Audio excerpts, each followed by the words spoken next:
Beginning on December 1st, the U.S. Treasury's Financial Crimes Enforcement Network, also known as FinCEN, has a new rule going into effect where closing attorneys have to report all non-financed residential real estate transactions where the purchaser is a legal entity or a trust.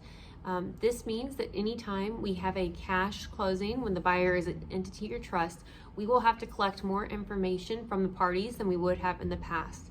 So we have to collect information about the property, which is information we already have from the closing itself, information from the seller, which that information is largely information we have already collected from them during the closing process already, and then additional information from the buyer. The information from the buyer is more in depth than we would have previously asked for on a cash closing.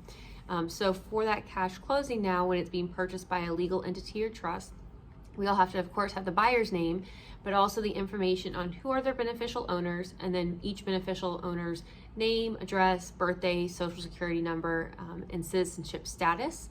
And then we'll also have that same information from anyone signing on behalf of that entity at closing. We'll also have to report the information about where all the funds from that closing came from.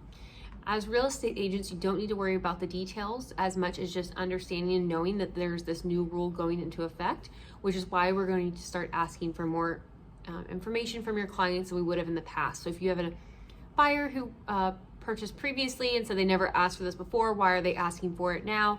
It's because this new rule that has gone into effect. Also important to keep in mind, because if we have a trailing deed that we're doing at closing, that trailing deed would also fall under this rule, because although we think of it as a cash transaction, the rule says any non-financed transaction falls within this rule. So if it is a trailing deed, it is not financed, it's going to fall within that parameters of this rule.